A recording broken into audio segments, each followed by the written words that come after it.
ګرانو ملګرو، دې ټیم کې زه د خیبر پښتونخوا سینیئر صحافي ارشد عزیز ملک صاحب سره ناست یم. ارشد عزیز ملک صاحب چې کوم دی د دې چې کوم غټې سټوریانې وې په هغې کې د 40 ارب روپو سکینډل چې کوم د کوهستان سکینډل و، هغه سټوري دی راوباسلې وه. د بلین ټري سونامي نوم به تاسو اورېدلي.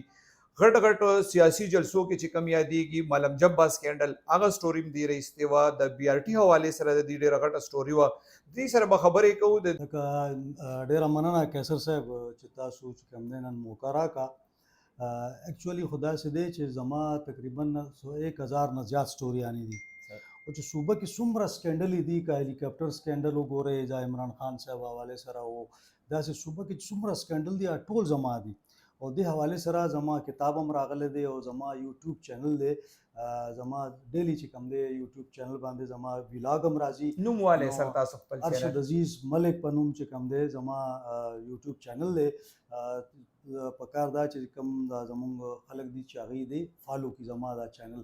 هلته به تاسو ته نوې نوې خبرونه او نوې معلومات ایکسکلوسیو سټوریز چې کوم دي تاسو ته ټول هلته میلاویږي.